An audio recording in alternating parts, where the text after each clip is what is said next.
इसमें branches of science में जो कि बायोलॉजी बचा हुआ है, आपको हमने फिजिक्स के बारे में एंड केमिस्ट्री के बारे में प्रीवियस लेक्चर में बता दिया है कि फिजिक्स क्या है, केमिस्ट्री क्या है, फिजिक्स के फादर कौन है, केमिस्ट्री के फादर कौन है, क्यों फादर उनको बोला जाता है, इसके बारे में और भी कुछ साइंटिस्ट लोग के डिटेल्स आप लोगों को दिए गए थे। और अभी हम लोग आज की क्लास में बायोलॉजी के बारे में स्टडी करने वाले हैं कि बायोलॉजी सब्जेक्ट क्या होता है, कौन कौन से चैप्टर्स आपको बायोलॉजी में पढ़ने हैं। फिर अपन बात करेंगे फिजिकल एंड केमिकल चेंजेस के बारे में, बर्निंग ऑफ कैंडल के बारे में, और भी कुछ टॉपिक्स है उन पे हम लोग बात करेंगे। सो let's start now. Biological science, हम आराम से समझना इसको। What is biological science? देखिए, हमने आपसे कहा था कि जब स्टार्टिंग हुआ ना नॉलेज को गेन करना, लोग जब पढ़ना स्टार्ट किए, जैसे आप पढ़ाई करना स्टार्ट किए हो, तो एक ही बार में आप सब चीज नहीं पढ़ ले रहे हो। पहले आप लोग का साइंस स्टार्ट कर रहे हैं, फिर आप लोग का मैथ्स स्टार्ट होगा, फिर उसके जस्ट बाद में एसएसटी स्टार्ट होगा, और एसएसटी के साथ में इंग्लिश स्टार्ट होगा।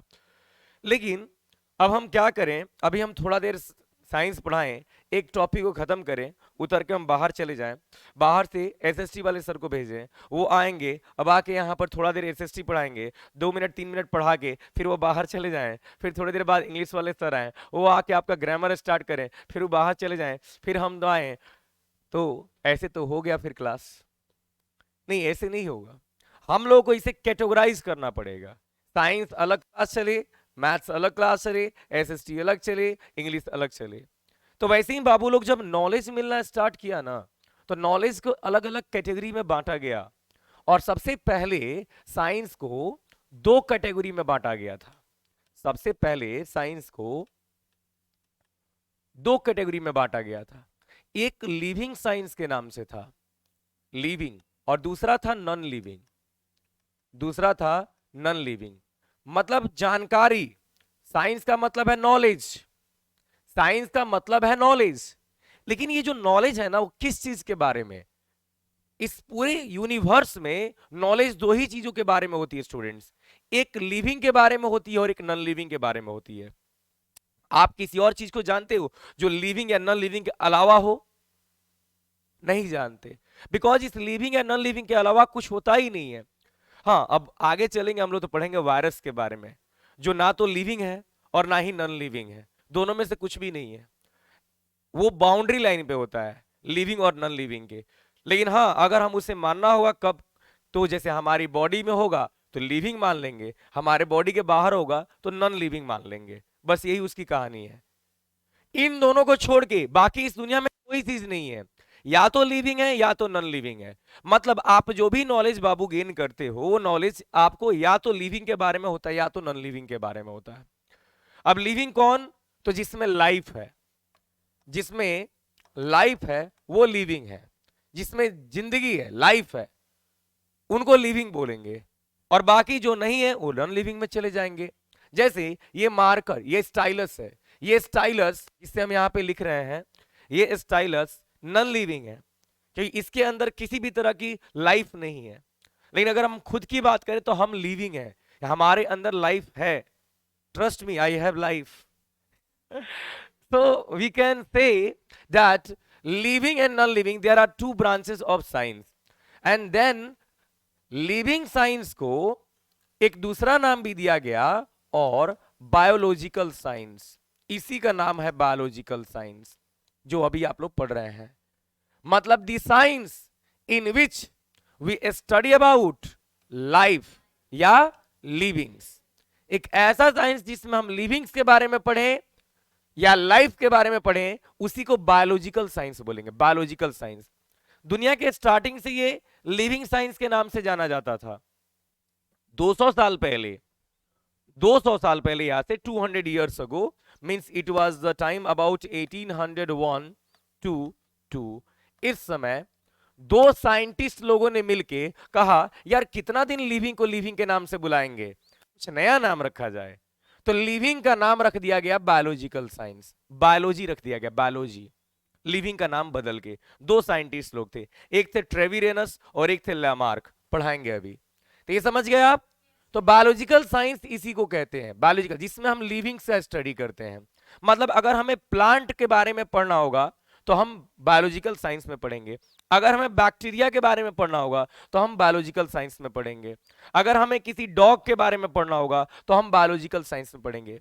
बायोलॉजिकल साइंस में हम उसी चीज के बारे में स्टडी करते हैं जो बायोलॉजिकल साइंस में हम उसी चीज के बारे में स्टडी करते हैं जो जिंदा होते हैं, जिनमें लाइफ होता है। और फिजिकल ये हो गया, नॉन लिविंग साइंस को फिजिकल साइंस बोलते हैं, और ये प्रीवियस क्लास में हो चुका है, इसमें फिजिक्स केमिस्ट्री मिला था। So that's why biological science का डिफिनेशन होता है the branch of science in which we study about livings. Science का एक ऐसा ब्रांच बाबू जिसमें हम लिविंग का स्टडी करते हैं, उसी को बायोलॉजिकल साइंस बोलते हैं, लिविंग का स्टडी करते हैं ना। बायोलॉजी इसका एक ब्रांच है, मतलब बायोलॉजिकल साइंस का एक ब्रांच होता है बायोलॉजी। तो अब हम लोग बायोलॉजी तक पहुंच गए। तो आफ्टर ऑल हमने स्टार्ट किया साइंस, साइंस में बटा दो पार्ट, फिजिकल और बायोलॉजिकल। बायोलॉजिकल में आ गया बायोलॉजी, और फिजिकल में दो पार्ट, फिजिक्स और केमिस्ट्री, एंड वो दोनों पार्ट्स कंप्लीट हो चुके हैं। अब हम लोग बायोलॉजी को स्टार्ट कर रहे हैं। Any doubt? So let's start this topic. What is biology? बाबू आपको याद होगा कि हम जो भी टर्म्स पढ़ा रहे हैं, हम जो भी टॉपिक स्टार्ट कर रहे हैं, हम उसके नाम के बारे में जरूर बताते हैं। नेम जो है ना, नाम, ये बहुत ही इंपॉर्टेंट थिंग होता है। दैट्स वाई अगर हम बायोलॉजी के बारे में पढ़े ना, तो बायोलॉजी में आपको दो वर्ड्स दिखेंगे, एक दिखेगा बायो और एक दिखेगा लॉजी। क्या लॉजी? बायोलॉजी नहीं जी। ये जो बायो है ना, इसका मतलब ही होता है लाइफ, लाइफ, और ये लॉजी है, इसका मतलब होता है स्टडी। ऐसे रियल में बायो वर्ड का वर्ड होता है बायोस, और लॉजी मीन्स होता है लोगोस, लोगोस। तो बायोस से बायो बन गया, लोगोस से लॉजी बन गया, biology. Bio means life, logy means study, life का study. The branch of science, science का एक ऐसा ब्रांच जिसमें हम लाइफ की स्टडी करते हैं। The branch of science in which we study about life livings is called biology. Now you will see, आपके मन में एक बात आ रही होगी, सर बायोलॉजिकल साइंस का भी डिफिनेशन आप यही बताए हैं और बायोलॉजी का भी डिफिनेशन यही बता रहे हैं, ये लोचा क्या है समझ में ना आ रहा। कुछ ना, दोनों सेम है। जो बायोलॉजिकल साइंस है वो बायोलॉजी है, और जो बायोलॉजी है वो बायोलॉजिकल साइंस है। क्लियर? चलिए, तो अब हम इसके बारे में बात करेंगे। The branch of science in which we study about life और living things is called biology. इसी को बायोलॉजी कहते हैं। अब आराम से एकदम समझेंगे इसके बारे में। बायोलॉजी जो है बाबू, इसमें हम लाइफ की स्टडी करते हैं, लाइफ की स्टडी करते हैं। अब चलते हैं इसके टर्म पे। बायोलॉजी के जो फादर है ना, ये एरिस्टोटल है। अब ये फादर क्यों है एरिस्टोटल, इस पे बात करनी है। हर टॉपिक में हमने बात किया कि फादर क्यों कहे जा रहे हैं। एरिस्टोटल, अरस्तु is called father of biology. Father of biology, ये ग्रीस के रहने वाले थे, वही ग्रीस जो आज इजिप्ट है ना, वहां के रहने वाले थे। देखिए क्या होता है, ऐसा नहीं था कि अरस्तु से ज्यादा जानकार, एरिस्टोटल से ज्यादा नॉलेज वाला कोई नहीं था। ठीक, इनसे भी काफी नॉलेज वाले लोग थे दुनिया में। लेकिन एरिस्टोटल का एक बहुत ही खराब आदत था, जो कि अब आप इनको सही बोलेंगे, ये रिकॉर्ड्स रखते थे। रिकॉर्ड्स, खूब आराम से समझना। What is the meaning of record? Record का मीनिंग क्या होता है? जैसे मान लो 5 दोस्त हैं, 5, हम पांचों दोस्त का नाम रखते हैं ए, बी, सी, डी, ई। ये 5 दोस्त हैं। ये पांचों दोस्त जो है ना, 5 फ्रेंड्स, ये कहीं घूमने के लिए जाते हैं, किसी पिकनिक पे जाते हैं, पिकनिक स्पॉट पे जाते हैं। ये निकले और बोले चलो घूम के आ जाए कहीं से। सपोज करो कि ये पांचों दोस्त और वाल्मीकि नगर चले जाते हैं, और वाल्मीकि नगर जाके ये घूम के आते हैं। तो इनमें से जो ये सी नामक दोस्त है ना, ये एक कॉपी लेके जाता है। सी नामक जो दोस्त है ये कॉपी लेके जाता है, एक कॉपी रखता है, एक पेन रखता है, और ये भी वाल्मीकि नगर जाता है। और गया, जाके ये भी घूमा, आप लोग भी घूमे, मतलब सब लोग दोस्त, पांचों के पांचों दोस्त खूब बढ़िया से घूमा लोग। ये क्या करता था, बाकी लोग घूमता था, और ये जब घूमता था ना तो लिखता था अच्छा यहाँ पर एक रेस्टोरेंट है, रेस्टोरेंट के बगल में एक पेड़ है, पेड़ ये आम का पेड़ है ना, ये सब रिकॉर्ड लिख दिया, ये सब लिखा। ये चारों बोले पागल है कहाँ, अरे घूमो मजे लो, क्या ये सब कर रहे हो, अरे हटाओ ना, कोई बात नहीं। रिकॉर्ड रखा, ये जंगल में जिधर जिधर घूमा उस हर तरफ का रिकॉर्ड लिखा, लिख दिया कॉपी में। और ये गए लोग, ये अपने घर पे ले जाके कॉपी रख दिया, इससे कौन मतलब थोड़ी है उससे कोई, हो गया। सपोज ऐसे देखते देखते 100 ईयर्स बीत गए और 100 सालों में सारे दोस्त मारे गए, चले गए, मर गए, इनका जीवन का अंत हो गया, लाइफ खत्म हो गया। 100 साल के बाद, 150 साल के बाद ये जो कॉपी है ना, ये किसी के हाथ लग जाता है, बाहरी किसी आदमी के हाथ लग जाता है। 150 साल के बाद वो इस कॉपी को देखता है तो कहता अच्छा, जब पलटता है तो देखता है कि सी नामक कोई आदमी है, उसने इस किताब को, इस कॉपी को लिखा है। पलटता है तो दिखता है अच्छा वाल्मीकि नगर की बात की गई है, वाल्मीकि नगर तो मेरे घर के पास पड़ता है, तो देखे क्या क्या था 150 साल पहले वाल्मीकि नगर में। अब ये पलटता है तो दिखता अच्छा एक रेस्टोरेंट था, ये रेस्टोरेंट आज नहीं है, मतलब पुराने जमाने में यहाँ रेस्टोरेंट हुआ करता था। फिर अब पलटेगा देखा अच्छा रेस्टोरेंट के बगल में आम का पेड़ था, ये आम का पेड़ भी नहीं है, मतलब ये आम का पेड़ यहां से गायब हो चुका है। अब ये सारा डिटेल इसको मिल जाएगा उस जंगल के बारे में। अब उस डिटेल को ले जाके ये फॉरेस्ट डिपार्टमेंट को या गवर्नमेंट के पास में या किसी को सबमिट करेगा, कहेगा देखिए एक आदमी ने आज से 150 100 साल 150 साल पहले इस कॉपी को लिखा है, इस किताब को लिखा है, और उसके अनुसार इस जंगल में ये सुविधाएं थी पहले, अब ये सुविधाएं नहीं है, क्या दिक्कत है, कहां गई ये सब चीज। अब इस आदमी का जो कॉपी है ये न्यूज़पेपर्स वाले लेंगे, न्यूज एडवर्टाइजमेंट वाले लेंगे, ये छापेंगे। अब ये आदमी धीरे धीरे फेमस होना स्टार्ट कि वाल्मीकि नगर नामक एक जंगल है जिसके बारे में लिखने वाला सबसे पहला व्यक्ति, सबसे पहला आदमी सी है। अब सी फेमस हो गया। क्या इस चारों के बारे में कभी लोग जान पाएंगे? नहीं, ये इस दुनिया से ऐसे ही खत्म हो गए, ये फेमस हो गए। यही काम था एरिस्टोटल का। एरिस्टोटल जो भी एक्सपेरिमेंट करते थे ना, इसका रिकॉर्ड रखते थे। एरिस्टोटल जो भी एक्सपेरिमेंट करते थे उसका रिकॉर्ड रखते थे। बाकी लोग रिकॉर्ड्स नहीं रखते हैं, ये रिकॉर्ड रखते थे, उसको लिख के रखते थे। तो ये सबसे बड़ा इंटरेस्टिंग चीज था इनका। एरिस्टोटल और भी बहुत सारी डिस्कवरीज किए हुए हैं, जैसे इस अर्थ पर सबसे पहली बार किसी ने बताया कि दो तरह के एनिमल्स हैं। कौन कौन? तो एक वो जिनका ब्लड रेड कलर का होता है और एक वो जिनका ब्लड व्हाइट कलर का होता है, इसके बारे में इन्होंने बताया। अर्थ पर पहली बार इन्होंने बताया कि 3 तरह के एनिमल्स हैं दुनिया में, एक वो जो हवा में उड़ते हैं, एक वो जो लैंड पे रहते हैं, एक वो जो पानी में रहते हैं। तो बहुत सारी इनकी डिस्कवरीज हैं, डोंट वरी। आज से 2300 ईयर्स अगो, आज से 2300 साल पहले इस दुनिया में थे ये, 2500 साल पहले अबाउट, हाँ 2500 साल पहले, 300 बीसी की बात है, 350 बीसी की बात है, 300 बीसी की बात है, before the birth of Jesus Christ. आज से 2300 साल पहले की बातें हैं। आज भी हम इनका नाम सुन रहे हैं बिकॉज ये लोग रिकॉर्ड्स रखते थे, जो भी पढ़ते थे, जो भी एक्सपेरिमेंट करते थे उसके रिकॉर्ड्स रखते थे। एरिस्टोटल के एक स्टूडेंट थे, नाम था उनका थियोफ्रास्टस।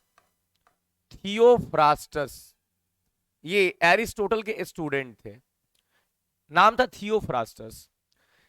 थियोफ्रास्टस और एरिस्टोटल ये दोनों ही एक ही जगह पर पढ़ाई करते थे लोग, लेकिन एरिस्टोटल ज्यादा तेज थे और ये थियोफ्रास्टस को अपने अंडर में रख के पढ़ाते थे, बताते थे ऐसे होता है वैसे होता है। आप जब आगे जाओगे ना तो बायोलॉजी का 2 ब्रांच मिलेगा बाबू लोग, बायोलॉजी है ना, इसमें 2 पार्ट्स मिलेंगे, एक को बोलते हैं जूलॉजी, एक को बोलते हैं बोटनी। Zoology and botany. अभी तो आप 9th में हो, 10th में भी जाओगे सेम मिलेगा, 11 12th में भी सेम मिलेगा, है ना। उसके बाद में ना बांट दिया जाएगा, बायोलॉजी बहुत बड़ा हो जाता है तो बांट दिया जाता है, जैसे साइंस को बांटा गया, फिर फिजिकल साइंस को बांटा गया, वैसे ही बायोलॉजिकल साइंस को भी आगे जाके बांट दिया जाता है। यहां पर पहले आता है जूलॉजी। जूलॉजी मीन्स जू, जू मीन्स चिड़ियाघर, और चिड़ियाघर में जानवर रहते हैं, दैट्स एनिमल्स। क्या बाबू? Animals. And botany, botany means botane, botane means grazing, grazing means चरना, चरते क्या है घास, तो ये घास क्या है प्लांट, तो ये प्लांट हो गया। और जब बायो स्टार्ट करेंगे ना उस समय खूब बड़े स्तर पे इसको बताएंगे, चिंता नहीं करो, अभी शॉर्टकट में समझो आप। तो दो सब्जेक्ट है बोटनी एंड जूलॉजी। जूलॉजी में एनिमल्स के बारे में पढ़ते हैं और बोटनी में प्लांट्स के बारे में पढ़ते हैं। स्पेशली इस दुनिया में दो ही चीजें, या तो प्लांट्स या तो एनिमल्स। ऐसे और भी चीजें हैं लेकिन उनके बारे में भी चर्चा नहीं करनी है। स्पेशली इस पूरी दुनिया में दो ही तरह के लिविंग्स हैं, प्लांट्स और एनिमल्स।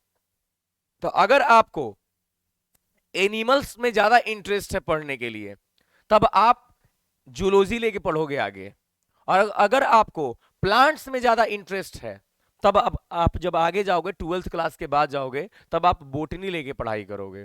आगे जाके आपको चूज करने का ऑप्शन दिया जाएगा कि आपको किस चीज से स्टडी करना है, फर्दर स्टडीज। तो आगे मिलेगा जूलॉजी एंड बोटनी, ये दो तरह के सब्जेक्ट्स आपको आगे मिल जाएंगे। जूलॉजी में एनिमल्स के बारे में पढ़ेंगे, बोटनी में प्लांट्स के बारे में। अब देखिए कितना इंटरेस्टिंग बात यहां पर आता है ना। इंटरेस्टिंग बात क्या है, तो जो ये एरिस्टोटल थे ना, एरिस्टोटल ये बायोलॉजी के बारे में भयंकर जानकारी रखे थे, तो इसीलिए फादर ऑफ बायोलॉजी कौन, Aristotle, father of biology Aristotle. लेकिन एरिस्टोटल का एनिमल्स में इंटरेस्ट ज्यादा था, तो ये एनिमल्स के बारे में स्टडी ज्यादा करते थे, ये एनिमल्स के बारे में स्टडी ज्यादा करते थे। इसलिए फादर ऑफ जूलॉजी भी कौन है, एरिस्टोटल है। फादर ऑफ जूलॉजी भी एरिस्टोटल है। आगे जब बांटा गया तो जूलॉजी के भी फादर यही हुए। लेकिन ये एनिमल्स के बारे में तो स्टडी किए, प्लांट्स के बारे में ज्यादा स्टडी नहीं किए। तो प्लांट्स के बारे में स्टडी करने के लिए इन्होंने किसको कहा, अपने स्टूडेंट थियोफ्रास्टस को। थियोफ्रास्टस को बोले कि सुन बाबू, हम तो जिंदगी भर एनिमल्स पे स्टडी किए, अब निकल रहे हैं ना, निकल रहे हैं, अब हमारे जाने के बाद तू प्लांट्स पे स्टडी कर लेना। तो अब बाबू प्लांट पे स्टडी कौन किए, थियोफ्रास्टस। तो फादर ऑफ बोटनी कौन हो गए, थियोफ्रास्टस हो गए। ये फादर ऑफ बोटनी कहे जाते हैं। समझ में आ गया पूरा। तो इस तरीके से आपने अब ये जान लिया कि बायोलॉजी क्या है, तो लाइफ साइंस को बायोलॉजी बोलते हैं। एक ऐसा साइंस जिसमें हम लाइफ के बारे में पढ़ते हैं उसे हम बायोलॉजी बोलते हैं।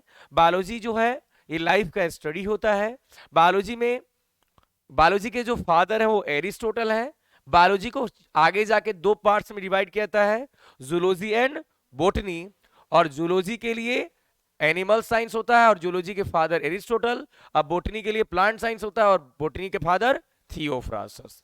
यस और नो, ओके। सो अब हमने बात कर लिया यहां पर कि एरिस्टोटल क्या करते हैं। अब इनके टर्म पे जाते हैं, द टर्म बायोलॉजी। 1801, कहीं कहीं पे 1802 भी लिखा हुआ है, कोई दिक्कत नहीं है ना। कोई उस समय प्रेजेंट था नहीं कि लेके आएगा उसको जाके पूछ के आएगा भैया कब किए थे डिस्कवरी। तो कभी कभी बुक्स में कुछ दे देता है, कभी कभी बुक्स में कुछ दे देता है, तो थोड़ा आगे पीछे चलता है, चिंता नहीं करना ना। उस समय दो साइंटिस्ट थे, एक का नाम था लैमार्क और एक का नाम था ट्रेविरेनस। लैमार्क फ्रांस के रहने वाले थे और ट्रेविरेनस जर्मनी के, जर्मन नेचुरलिस्ट थे ना। तो जीन बैप्टाइस्ट डी लैमार्क और गॉडफ्रेड रेनहोल्ड ट्रेविरेनस, हमने आपको पहले भी बोल चुका है कि साइंटिस्ट के नाम अक्सर बहुत छोटे होते हैं ना। साइंटिस्ट के नेम अक्सर बहुत छोटे होते हैं, तो ये छोटे छोटे नेम हैं इन लोगों के। तो इन लोगों ने मिलके बायोलॉजी नाम दिया था, जो कि कई सालों से, कई हजार सालों से बायोलॉजी को लिविंग साइंस के नाम से जाना जाता था, लिविंग साइंस। लेकिन अब बायोलॉजी को एक नाम दिया गया, बायोलॉजी। क्या लॉजी, बायोलॉजी ना। तो बायोलॉजी इसको एक नाम दे दिया गया। That's the point and here it completes. So students, you all have very well known about, you all are very well known about the term science, the term physics, chemistry and biology, father of physics, father of chemistry, father of biology and some important scientist ना, जैसे कि Newton के बारे में, Albert Einstein के बारे में, Galileo Galilei के बारे में आप अच्छी तरह से अब जान चुके हैं ना। आप लोग प्रफुल्ल चंद्र राय के बारे में ना, एंटोइन लॉरेंट लेवाइजर के बारे में अच्छी तरह से जान चुके हैं। आप लोग एरिस्टोटल के बारे में और उनके स्टूडेंट थियोफ्रास्टस के बारे में अच्छी तरह से जान चुके हैं। तो टोटल आप लोगों को हमने क्या किया, लगभग 7 साइंटिस्ट लोगों के बारे में बता दिया है। All clear. अब हम लोग स्टडी करने वाले हैं, एक टर्म आता है फिजिकल चेंज। बाबू फिजिकल चेंज को थोड़ी देर के लिए गोली मारो, भूल जाओ कि क्या पढ़ने वाले हैं। सबसे पहले एक वर्ड आता है change. Change, what is change? Change is the rule of nature. याद रखना, change is the rule of nature. अब आपके मन में आए कि आखिर कभी थोड़ा देर के लिए चलो रूल ऑफ नेचर आया तो थोड़ा नेचर की कुछ बातें कर लेते हैं ना। कभी आपके मन में ये नहीं आता कि sir why do we die, why should we die, हमें मरना क्यों चाहिए? मन में आएगा ना भाई कि जब हम इस दुनिया में आ गए हैं तो मरे क्यों, हमें ही जिंदगी भर रह जाते। वाई शुड वी डाई, हम क्यों मरे? तो कोई जवाब देगा कि नए आएंगे कब, जब पुराने जाएंगे तभी नए आएंगे। तो ठीक है ना, बंद। नेचर ऐसा कुछ कर दे कि आज से नए आए ही मत, पुराने जाए ही मत, हम ही लोग पूरी जिंदगी यहां पे रहते रहे, तो इम्पॉसिबल। वो इसलिए कि जब नए नए आते हैं ना बाबू, जब नई पीढ़ी आती है तो एक नया, जब नया जनरेशन आता है ना तो नया कैरेक्टर लेके आता है, और हम लोग ओल्ड कैरेक्टर के हो जाएंगे और आने वाली पीढ़ी न्यू कैरेक्टर की हो जाएगी। नहीं कहते हैं कि अगर नोकिया समय के साथ बदलाव नहीं किया डूब गया, सैमसंग समय के साथ बदलाव किया आज भी जिंदा है। अगर हम लोग समय के साथ अपने में बदलाव नहीं लाएंगे हम लोग इस दुनिया से खत्म हो जाएंगे, लाइक द डायनासोर्स। हम लोग भी इस दुनिया से खत्म हो जाएंगे। तो हम लोग अपने में बदलाव नहीं ला सकते हैं, लेकिन हमारी जो पीढ़ी दर पीढ़ी बढ़ते जा रही है, हमारे बाद में जो जनरेशन आ रहा है, उनके बाद में जो जनरेशन आएगा, हर पीढ़ी में कुछ नया, हर पीढ़ी में कुछ नया आ रहा है। अब इंटेलिजेंट आ रहे हैं बच्चे। पहले, अभी आजकल देखो आप लोग, कितने सारी डिस्कवरीज हो रही हैं, कितना सारा इन्वेंशन हो रहा है, कितने सारे मशीन्स बन रहे हैं। ये पहले नहीं बनते थे। ये पहले के लोग उतना अच्छा से सोचते नहीं थे, इतना दिमाग नहीं देते लगाते थे इस समय। आजकल देखो कितने इंजीनियर्स डॉक्टर्स बन रहे हैं। यहाँ बच्चों सब पढ़ाई भी कर रहा है, तो क्या लोगे 10th के बाद? तो साइंस लेंगे। क्या करना है? मेडिकल करना है। क्या करना है? इंजीनियरिंग करना है। क्या करना है? डिप्लोमा करना है। हा? शुरू से ही मन में बना हुआ है ये करना है। तो बात ये है ना कि अब जब पीढ़ी बढ़ेगी ना, अब जब जनरेशन आएगा ना, तो ये मॉडिफाई होगा, अपडेट होते रहेगा। तो हम लोग जाएंगे तब तो अपडेटेड वर्जन आएगा, हम ही लोग रहेंगे तो ओल्ड वर्जन हो जाएगा। मालूम चलेगा किसी दिन सब लोग निकल लेंगे। फिर आने वाले समय में इस अर्थ पर बाकी सभी एनिमल्स हम लोगों के बारे में बातें करेंगे, जैसे हम लोग डायनासोर्स के बारे में बातें करते हैं। बाकी सब एनिमल सब गुट बनाएगा, मीटिंग रखेगा, कहेगा जानते हो इस दुनिया में ह्यूमन बीइंग्स थे। हाँ हाँ थे, हम लोग देखे थे, बड़ा मारता था सब ना, बड़ा। हाँ जानते हो खत्म हो गया लोग। वो कैसे जी? अरे अपडेट नहीं किया, सब नोकिया जैसा खत्म हो गया। यस और नो? यहाँ एक कैमरा वाला मोबाइल शायद हम ही चलाते हैं हम लोगों में। हाँ, या 2-2 कैमरा, 3-3 कैमरा, 4-4 कैमरे का मोबाइल आ गया। अपडेट हो रहा है, लोगों को पसंद आ रहा है। अपडेट आएगा ना तब लोग दुनिया चाह रखेगी। तो अपडेट करने के लिए खुद को, दैट इज चेंज। हर चीज में चेंज आना जरूरी है। आपके पढ़ाई में चेंज आना जरूरी है, आपके कैरेक्टर में चेंज आना जरूरी है, आपके स्टैंडर्ड ऑफ लिविंग में चेंज आना जरूरी है, आपके जीने के तरीके, आपके सोचने के तरीके, आपके पढ़ने के तरीके, उनको चेंज करना पड़ेगा। देखो जब आप पढ़ाई कर रहे हो, पढ़ाई करने के बावजूद काम नहीं बनते, ठीक है ना, पढ़ने का तरीका चेंज करो, पढ़ने का तरीका चेंज करो, दिस इज चेंज। तो लेकिन अभी हम लोग साइंस पढ़ रहे हैं, तो बी डोंट बी इमोशनल। हम लोग साइंस पढ़ रहे हैं तो साइंस में चेंज का मीनिंग कुछ और होता है। चेंज मतलब क्या? जैसे बाबू आप लोग देखते होंगे, जैसे वाटर जो है ना चेंज होके आइस बन गया, दिस इज चेंज ना। वाटर जो है ना ये चेंज होके वेपर बन गया। वेपर समझते हैं? वेरी गुड, ये वेपर बन गया ना, दिस इज चेंज। तो वाटर आइस बन गया और वाटर वेपर बन गया, ये दोनों के दोनों चेंजेस हैं, ये दोनों ही चेंज है। लेकिन कुछ और भी चेंजेस का एग्जांपल लिखते हैं, जैसे मिल्क जो है ना, मिल्क, ये कर्ड बन गया, ये भी एक तरह का चेंज है। जैसे अनराइप मैंगो है, आजकल मैंगो का दिन आ रहा है, मैंगो ना जी, मैंगो का दिन आ रहा है, और ये अनराइप मैंगो राइप हो गया ना, राइपन हो गया, पक गया, तो ये भी एक तरह का चेंज है। तो दो चेंज ऊपर लिखे, दो चेंज नीचे लिखे, लेकिन अब आप देखो सब में चेंज हो रहा है। यहां भी चेंज आया, वाटर आइस में कन्वर्ट हुआ, यहां भी चेंज आया, वाटर वेपर में कन्वर्ट हुआ, यहां भी चेंज आया, मिल्क कर्ड में चेंज हुआ, यहां भी चेंज आया, अनराइप फ्रूट रेपन हो गया, मतलब पक गया, कच्चा आम पक गया। क्लियर? लेकिन अब हमें चेंज चेक करना है कि क्या ऐसे इसमें कुछ है जो रिवर्स कर सकते हैं। तो हाँ है। जैसे वाटर से आइस बना है, आइस से फिर वाटर बन जाएगा। जैसे वाटर से वेपर बना है, वेपर से फिर वाटर बन जाएगा। तो ये दोनों रिवर्स हो सकता है, ये दोनों रिवर्स हो सकता है। लेकिन मिल्क से कर्ड बना, कर्ड से मिल्क बन जाएगा? इम्पॉसिबल। तो अगर मिल्क से कर्ड बना है तो कर्ड से मिल्क नहीं बनेगा। So this is irreversible. इसे हम कहेंगे कि ये इरिवर्सिबल है। अनराइप मैंगो राइपेन हो गया, आम पक के, कच्चा आम पक के पक गया, एकदम पीला पीला रंग का हो गया ना। अब आप क्या करोगे ऐसा कि आप उसे दोबारा से कच्चा बना दोगे? यस सर, फ्रिज में रख देंगे?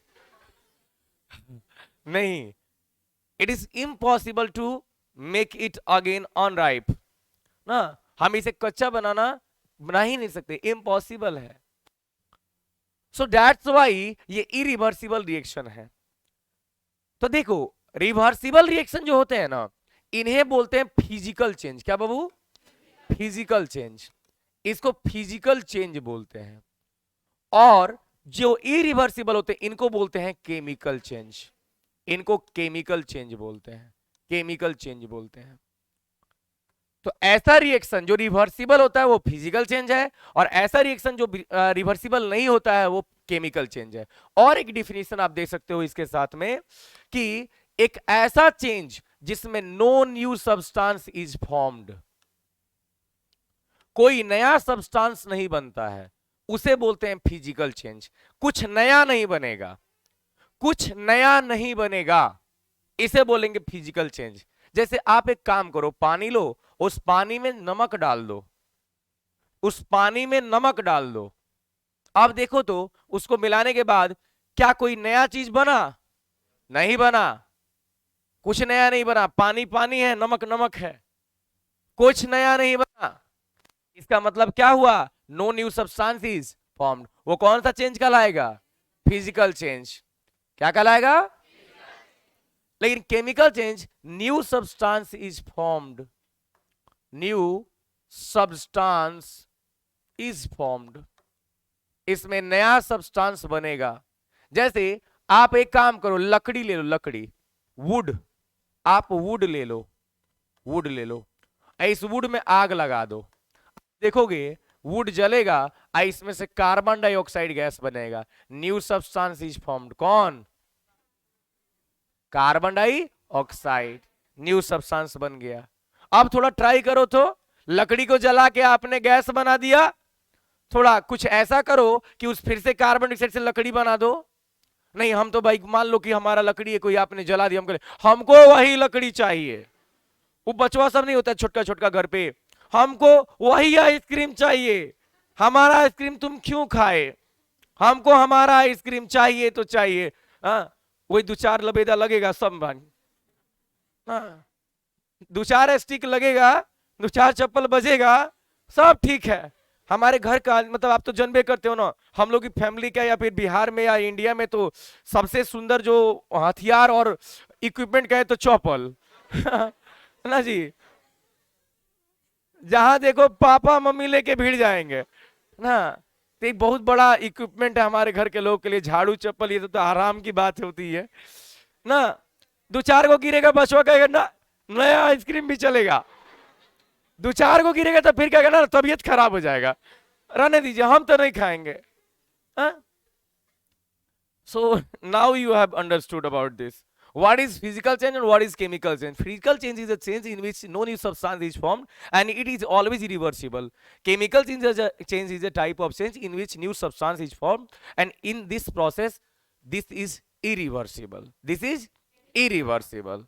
Okay, now let's start. यहां पर देखो आप, फिजिकल चेंज हो रहा है, पानी उबल रहा है, हाथ डाले ना जल जाएगा ना, तो यहां पे फिजिकल चेंज हो रहा है। अगर हम इसके ऊपर एक प्लेट रख दें और प्लेट को हटाएंगे तो प्लेट से पानी गिरेगा ना, तो इसका मतलब फिजिकल चेंज हुआ है। वाटर से वेपर बना और फिर वेपर से वाटर बन गया ना।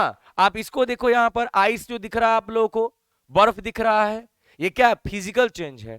पहले वाटर से आइस बना, आइस से वाटर बनेगा, फिर वाटर से आइस बनेगा, फिर आइस से वाटर बनेगा, ये सब फिजिकल चेंज है।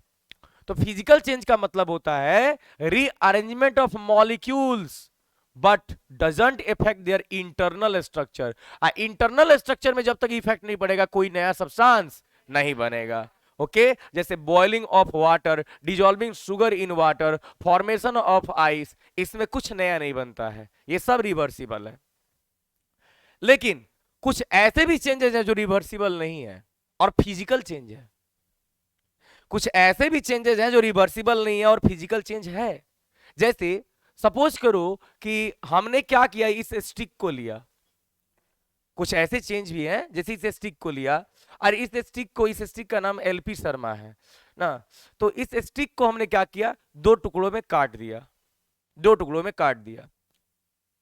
कोई नया सब्सटेंस बना नहीं, ये कौन सा चेंज है? Physical change.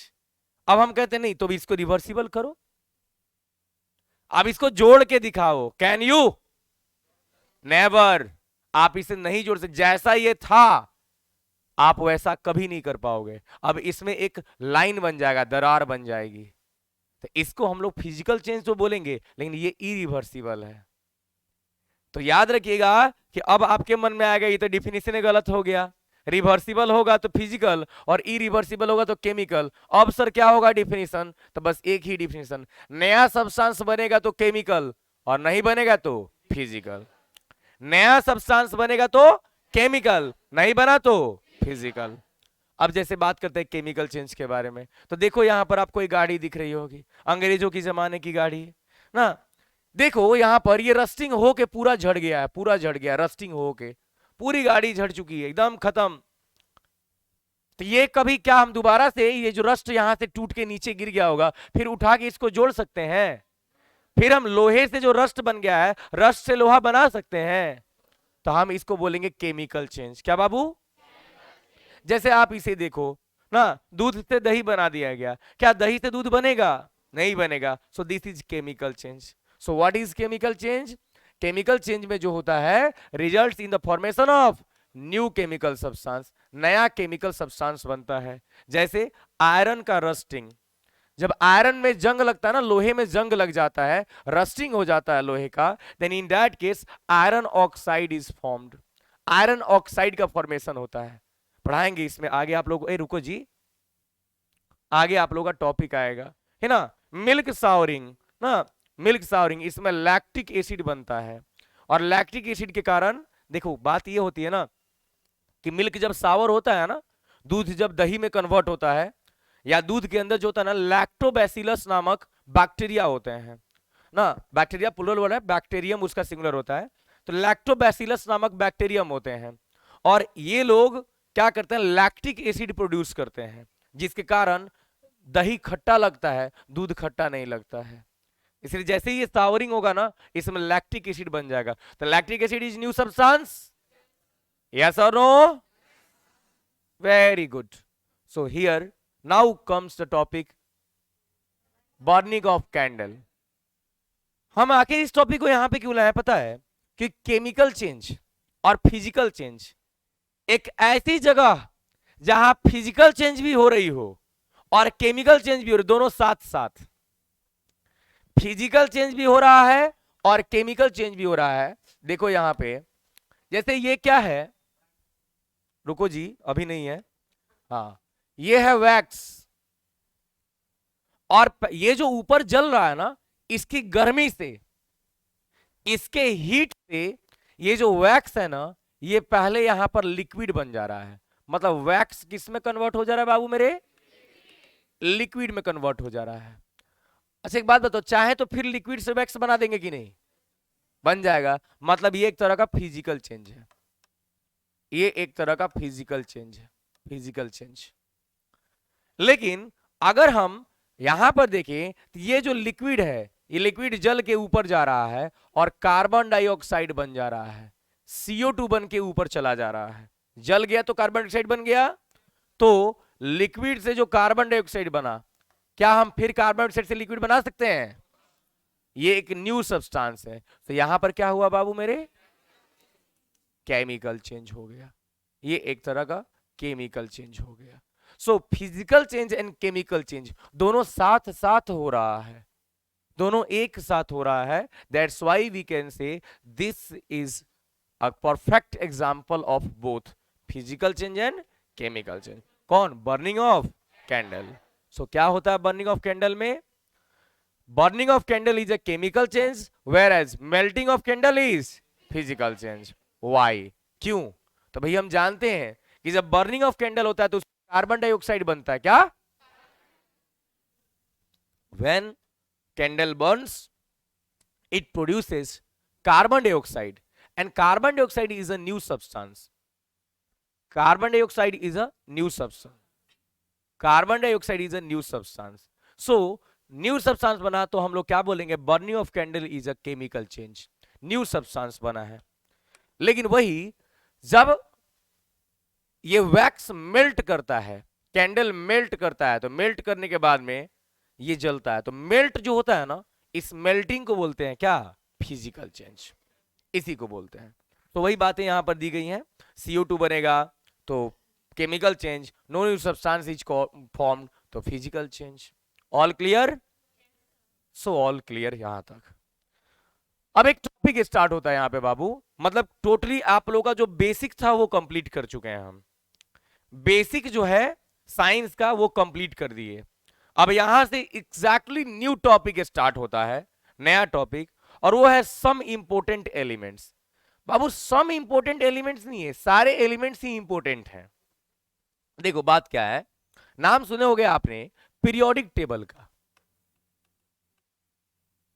पीरियोडिक टेबल का आपको जो नोट्स दिया गया है उसके लास्ट पेज में पीरियोडिक टेबल एडेड है। उस पीरियोडिक टेबल में टोटल 118 एलिमेंट्स है, 118 एलिमेंट्स है। आराम से यहां पर समझे ना, उसमें 118 एलिमेंट्स हैं। ये 118 एलिमेंट्स को याद रखना जरूरी नहीं है, आपको याद करना है बस 1 से लेके 30 तक। आपको 1 से लेके 30 तक याद करना है। साइलेंस, बार बार बोल रहे हैं। आपको 1 से लेके 30 तक याद करना है। एक दिन में याद नहीं करना है, 3 दिन में याद करना है। आज 10 याद कर लेंगे, कल 10 याद कर लेंगे, परसों 10 याद कर लेंगे। आपके नाम से तेज याद होना चाहिए एलिमेंट्स का नाम। Just like if I'm going to ask you what is the atomic number of magnesium, you will say 12 direct. बोले स्कैंडियम तो 21, आयरन तो 26, कोबाल्ट तो 27, जिंक तो 30। पूछेंगे 18 पे कौन है तो आर्गन है, 20 पे कौन है तो कैल्शियम है, 13 पे कौन है तो एल्यूमिनियम है। ऐसे हम नाम पूछे या नंबर, दोनों तरह से आपको याद होना चाहिए ना। It will be your first homework, इसे आप लोग याद रखेंगे 1 to 30। चिंता नहीं कीजिए, याद करने वाले पूरा याद कर लेते हैं। हम जब 10th क्लास में थे, 10th क्लास में थे, 9 10th में, तो 9 से 10th में जाते वक्त में हमारे पास काफी समय बच जाता था। देन हमारे समय में अभी 118 नहीं था, ये मात्र 112 था, एंड हम 112 तक याद कर गए थे, 112 तक। देन टीचर्स हमारे जो थे वो they were very proud of me कि भाई 112 तक याद कर लिया है। लेकिन हमारी जिंदगी की सबसे बड़ी गलती थी वो 112 तक याद करना, क्योंकि उसको आज तक यूज ही नहीं आया। धीरे धीरे जब यूज किसी चीज का नहीं आता है ना तो भूलते जाता है आदमी, बोलते बोलते बोलते बोलते कहीं 50-60 और याद होगा उतना तक। तो वही बात है, जो चीज याद रखना है ना उसे याद रखो। मेहनत वहां करो, मेहनत वहां करो ना जहां पे जरूरी है, मेहनत वहां करो जहां जरूरी है ना। तो हम लोगों को ऐसा नहीं करना है, किसी नहीं करना है कि चलो पढ़ते गए रटते गए रटते गए, नहीं। हम 1 से 30 तक आपको क्यों याद कर रहे हैं पता है? आपका 9th क्लास पूरा इतने ही में है, आपका 10th क्लास पूरा इतने ही में है, आपका 11 12th क्लास पूरा इतने ही में है, आपका नीट पीएचडी ना ग्रेजुएशन आईआईटी कुछ भी करना है तो इतने ही में है। मतलब इससे ज्यादा याद नहीं करना है लाइफ में दोबारा कभी, 30 के आगे याद नहीं करना होता है। अगर 30 के आगे कोई आया एलिमेंट तो वहीं पर बगल में आपको एटॉमिक नंबर दे दिया जाएगा, क्योंकि जो क्वेश्चन पूछता है उसको खुद याद नहीं होता है, तो इसके आगे याद रखना जरूरी नहीं होता है। ये भी आप लोगों के नोट्स में दिया हुआ है, 1 से लेके 30 तक नंबर लगा के एकदम दिया हुआ है, आप इसको याद करना, कहीं खोजने की जरूरत नहीं है ना। एकदम ऐसे पढ़ोगे कैसे? Hydrogen, helium, lithium, beryllium, boron, carbon, nitrogen, oxygen, fluorine, neon, sodium, magnesium, aluminium, silicon, ऐसे पढ़ते चले जाओगे। याद रहे, ट्रिक मत खोजना कोई इसको याद रखने का। ट्रिक का मतलब होता है धोखा देना, ट्रिक नहीं खोजा जाता। हर जगह ट्रिक मत लगाओ, जहां जरूरत पड़ेगी हम खुद ट्रिक्स बताएंगे, हर जगह ट्रिक अप्लाई मत करना ना। जैसे है वैसे ही याद कर लेना, ये आपके लिए बेहतर रहेगा। जो बच्चे डायरेक्ट इसको याद करेंगे और जो बच्चे ट्रिक्स के द्वारा याद करेंगे उन दोनों में काफी ज्यादा डिफरेंस रहेगा। तो डायरेक्टली याद करना है। पूछ दिया गया कि मैंगनीज कितना नंबर पे है, तो 25 पे, और इसके साथ में इसका सिंबल होता है, उस सिंबल को भी याद रख लेना, बेहतर होगा आपके लिए। So it will be your first homework. So let's start now branches of chemistry. जैसे आप लोगों को बताए थे हम कि आप लोगों का 9th क्लास में पहले हम केमिस्ट्री स्टार्ट करने वाले हैं ना। आप लोगों के 9th क्लास में पहले हम केमिस्ट्री स्टार्ट करें, डोंट वरी। आपको पूरे साल में कभी ऐसा फील नहीं होगा कि हम किसी दिन क्लास में आए हो और आपको कभी कुछ बिना नया बताए चले गए हो और हम बात नहीं करते हैं स्टूडेंट से। ये मत सोचिएगा कभी सर हमसे हाल चाल पूछेंगे, बात करेंगे, वो सब हमारी आदत नहीं है। हम पढ़ाने के लिए आए हैं, आप लोग यहाँ पर पढ़ने के लिए आए हैं, बस उतना काम बेहतर है। हाँ, कभी कुछ डिस्कशंस करे होंगे तो हम लोग उस टॉपिक पे डिस्कशन करेंगे, हम आप लोगों से पूछेंगे, आप हम लोग हमसे पूछेंगे, ये सब चलते रहेंगे ना। तो बस टॉपिक से रिलेटेड ही बातें होंगी यहाँ पर दूसरी चीजें नहीं, उतना हम लोग पास फुर्सत नहीं है, टाइम नहीं है बर्बाद करने के लिए, ठीक ना। सो ब्रांचेज ऑफ केमिस्ट्री, देखो बाबू केमिस्ट्री के ब्रांच बनाए गए हैं। जैसे बायोलॉजी के ब्रांच बने zoology and botany, zoology and botany ना। फिजिक्स में जाओगे ना आप, वहां भी ब्रांचेज मिलेंगे आपको, अलग अलग ब्रांचेज। मैकेनिक्स मिलेगा, ऑप्टिक्स मिलेगा, मॉडर्न फिजिक्स मिलेगा, मैग्नेटिज्म मिलेगा ना। ये अलग अलग अलग ब्रांचेज मिलेंगे। तो वैसे ही ब्रांचेस ऑफ केमिस्ट्री, केमिस्ट्री में 3 ब्रांचेज होते हैं। केमिस्ट्री के 3 ब्रांचेज, अब क्यों ब्रांचेज हैं इस पर डिस्कशन करना है। देखो खूब बढ़िया से समझना। हमने अभी अभी आपको एलिमेंट्स के बारे में बताया है, हमने अभी अभी आपको एलिमेंट्स के बारे में बताया है कि 1 से लेके 118 तक 118 एलिमेंट्स हैं, 118 एलिमेंट्स हैं। बाबू इस 118 एलिमेंट्स में एक एलिमेंट का नंबर है 6, एटॉमिक नंबर 6। इस 6 एटॉमिक नंबर पे जो आता है उसका नाम है कार्बन। ये कार्बन इतना इंपॉर्टेंट एलिमेंट है ना, इस अर्थ पर, इस यूनिवर्स में कोई ऐसा लिविंग ऑर्गेनिज्म नहीं है जिसके अंदर कार्बन ना हो। ऐसा इस यूनिवर्स में कोई लिविंग ऑर्गेनिज्म नहीं है जिसके अंदर कार्बन ना हो। और जो नॉन लिविंग है ना उनमें भी कार्बन है, जो नॉन लिविंग है ना उनमें भी कार्बन है। मैक्सिमम नॉन लिविंग्स के अंदर कार्बन है, मैक्सिमम नॉन लिविंग्स के अंदर कार्बन है, मतलब कार्बन इज एवरीवेयर। इसलिए कार्बन को यूनिवर्सल एलिमेंट बोलते हैं, यूनिवर्सल, यूनिवर्सल एलिमेंट बोलते हैं। अब आप कहोगे इसी को क्यों बोलते हैं सर, ऑक्सीजन हाइड्रोजन को क्यों नहीं बोलते? बोलेंगे, उसको भी बाद में बोलेंगे, अभी इसको बोल लेते हैं, है ना। कार्बन को यूनिवर्सल एलिमेंट बोलते हैं। ये हर जगह पे, एवरीवेयर, जहां आप नहीं सकते वहां भी है कार्बन ना। आप जिस पे बैठे हो वो भी उसमें भी कार्बन है, आप जो हो खुद कार्बन हो, आपकी कॉपी कार्बन है, प्लास्टिक है तो उसके अंदर कार्बन है, रबर है तो उसके अंदर कार्बन है, पेंट है तो उसके अंदर कार्बन है, हर जगह पे कार्बन है। इवन आप लोग पत्थर के अंदर जाओ, पत्थरों में, स्टोन्स में कैल्शियम कार्बोनेट CaCO3, इसमें भी बीच में कार्बन है। So carbon is everywhere. तो हुआ कि जब इतना इंपॉर्टेंट एलिमेंट है, खूब आराम से समझना, जब इतना इंपॉर्टेंट एलिमेंट है तो क्यों ना इसको एक अलग ही ब्रांच दे दिया जाए। जब इतना इंपॉर्टेंट एलिमेंट है तो क्यों ना इसको अलग ही ब्रांच दे दिया जाए। तो इसीलिए इस कार्बन के लिए स्पेशल एक ब्रांच बनाया गया, that is organic chemistry. Organic chemistry इसका नाम रखा गया, द फर्स्ट वन। पहली केमिस्ट्री आ चुकी है organic chemistry. The chemistry in which we study about carbon is called organic chemistry. अब बच गए कितने? 117। एक का तो काम हो गया, 117 बच चुके हैं, 117 एलिमेंट्स। बाबू इनके बारे में, मतलब एगो के बारे में पढ़ेंगे, उसके लिए स्पेशल ब्रांच ऑर्गेनिक केमिस्ट्री। अब बाकी 117 के बारे में पढ़ेंगे, उसको बोलेंगे इनऑर्गेनिक केमिस्ट्री। ये तो सरासर नाइंसाफी है। एगो के लिए ना स्पेशल ब्रांच, यहां 117 के लिए स्पेशल ब्रांच। अगर आदमी होता तो झगड़े हो जाता, वो अकेले है तो उसको एगो ब्रांच दे दिए, यहाँ 117 आदमी है तो अलग से एगो ब्रांच। मतलब वो कि आप लोगों में से एगो को उठाएं किसी को और ले जाके स्पेशल बैठा के 1 घंटा पढ़ाएं ना, और आप लोग 117 हो और 117 को बैठा के स्पेशल 1 घंटा पढ़ाएं, तो झगड़ा होगा कि नहीं? वो उतना ही फीस दे रहा है, हम भी उतना ही दे रहे हैं, हमको भी स्पेशल बैठा के पढ़ाइए ना।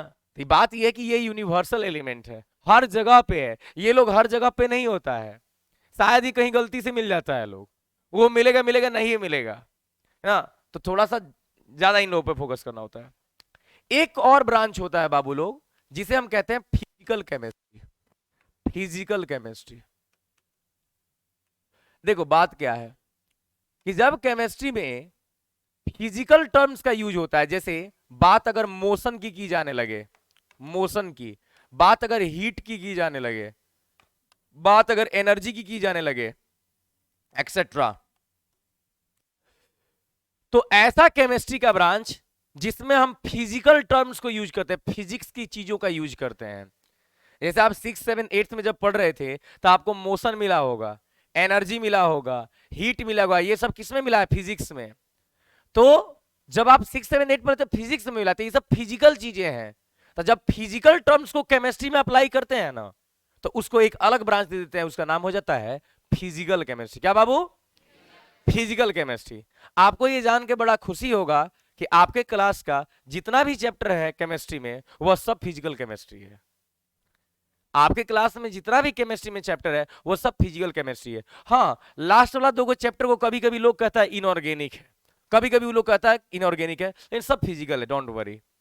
आपको ऑर्गेनिक और इनऑर्गेनिक नहीं पढ़ना है ना। तो ब्रांचेस ऑफ केमिस्ट्री में 3 तरह के ब्रांचेस आ गए, ऑर्गेनिक केमिस्ट्री, इनऑर्गेनिक केमिस्ट्री और physical chemistry. Organic chemistry, the branch of chemistry in which we study about carbon is called organic chemistry ना। Inorganic chemistry, the branch of chemistry in which you have study about elements except carbon, इसमें carbon को छोड़कर। और physical chemistry, the branch of chemistry in which we use some physical terms in the chemistry, physical terms का use करते हैं, उसको physical chemistry बोलते हैं। क्लियर जी? चलो वेरी गुड। तो आता है ऑर्गेनिक केमिस्ट्री। ये ऑर्गेनिक केमिस्ट्री क्या है? थोड़ा इंपॉर्टेंट है ऑर्गेनिक केमिस्ट्री, थोड़ा फोकस करना बाबू लोग।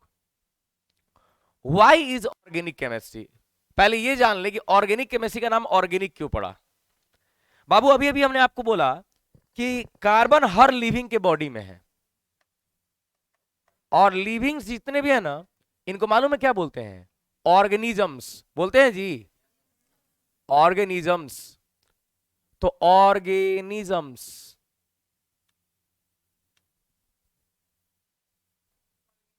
ऑर्गेनिक, ऑर्गेनिज्म से ऑर्गेनिक बन गया। ये हर लिविंग ऑर्गेनिज्म में है, इसलिए ऑर्गेनिज्म के नाम पर इसको ऑर्गेनिक बोल दिया गया। ऑर्गेनिक केमिस्ट्री, ऑर्गेनिक केमिस्ट्री मतलब ऐसा केमिस्ट्री जिसमें कार्बन होता है, उसे ऑर्गेनिक केमिस्ट्री बोलते हैं। लेकिन कुछ जगहों पे जाके ऑर्गेनिक केमिस्ट्री गलत हो जाता है। जैसे अब CO2 के बारे में अगर पढ़ना होगा तो ये ऑर्गेनिक केमिस्ट्री नहीं है, ये ऑर्गेनिक केमिस्ट्री नहीं है, जबकि कार्बन है। लेकिन ये ऑर्गेनिक केमिस्ट्री नहीं है। तो बाबू chemistry is a world of exceptions. Chemistry में इतना एक्सेप्शन आपको मिलेगा ना, इतना एक्सेप्शन मिलेगा, थक जाओगे पढ़ते पढ़ते ना। All the metals are hard except sodium and potassium, all the metals are solid except mercury. मतलब एक्सेप्शन खुद मिलेगा ना। मान लो हम कह दें यहां पे सब के सब लड़के हैं और ये वो बोले एक्सेप्ट दिस वन, आपको नहीं बोल रहे हैं, तो मतलब वो लड़का नहीं है, वो लड़की है ना। एक्सेप्शन का मतलब होता है उसे को छोड़कर ना जी। तो ऑर्गेनिक केमिस्ट्री समझ गए, जिसमें हम कार्बन के बारे में स्टडी करते हैं। So the branch of chemistry that deals with carbon and carbon compounds is called organic chemistry. Carbon या कार्बन के कंपाउंड्स को जहां पे डील करते हैं वही है ऑर्गेनिक केमिस्ट्री, उसी को ऑर्गेनिक केमिस्ट्री बोलते हैं। ऑर्गेनिक केमिस्ट्री के अंदर में ढेर सारी चीजों को पढ़ना होता है, जैसे कार्बन के बारे में, ऑल्डिहाइड, अल्कोहल, बिहार में बंद है अभी जी, तो इसके ऊपर स्टडी करने को मिलता है। Inorganic chemistry, the branch of chemistry that deals with elements and all their compounds except those containing carbon। Her element और उसके कंपाउंड के बारे में पढ़ेंगे, लेकिन कार्बन और उसके कंपाउंड के बारे में नहीं, तो झगड़ा लग जाएगा। क्या है, ऑर्गेनिक केमिस्ट्री सुबह में सुबह पहुंचेगा, द्वार पर खटखटाएगा, डोरबेल पे जाएगा, निकल निकल निकल बाहर जल्दी। क्या है जी, हमारे कार्बन का स्टडी तुम किया कैसे, वो हमारा प्रॉपर्टी है। इसलिए कार्बन को छोड़ के बाकी जितना स्टडी करना होगा सब पढ़ लोगे आप इसमें, कार्बन को नहीं पढ़ना है ना, कार्बन को नहीं पढ़ना है, नहीं तो नहीं। सो इसके अंदर हम लोग पढ़ते हैं दूसरी दूसरी चीजों को। अब आता है फिजिकल केमिस्ट्री, पढ़ा दिए। The branch of chemistry that deals with the application of physics to chemical reactions is called physical chemistry. Physics को अप्लाई किया जाएगा यहां पर, जैसे thermodynamics. Thermo means heat, thermo means heat, और डायनेमिक्स मींस मोशन। जहां हीट के कारण मोशन आ जाए, जहां हीट के कारण मोशन आ जाए उसको थर्मोडायनेमिक्स बोल देंगे।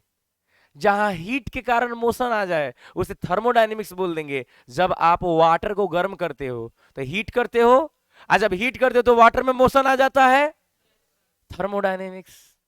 यस और नो? क्वांटम मैकेनिक्स, इस क्वांटम मैकेनिक्स के अंदर हम एटम्स के बारे में पढ़ेंगे, एटम्स के बारे में पढ़ेंगे, एटम्स एंड मॉलिक्यूल्स को पढ़ेंगे ना। मोशन, एनर्जी, जहां भी इन चीजों की बात की जाएगी वह सब के सब क्या कहे जाएंगे, फिजिकल केमिस्ट्री के पार्ट्स कहे जाएंगे। Everything is physical chemistry. तो आप लोगों का दो गो चैप्टर, मैटर और is matter around us pure, ये दोनों फिजिकल है। आगे पढ़ना है एटम्स और स्ट्रक्चर ऑफ एटम, और वो भी क्वांटम केमिस्ट्री का पार्ट है, तो वो भी कौन सा है, फिजिकल है। दैट्स व्हाई आई से फिजिकल केमिस्ट्री ही आपके क्लास में पढ़ने हैं। ऑल क्लियर हो रहा है ना? देखो मन में कुछ बात है, डायरेक्ट खड़ा होकर नो क्वेश्चन में आए, पूछो डायरेक्ट क्वेश्चन, हमको उससे कभी दिक्कत नहीं होती है।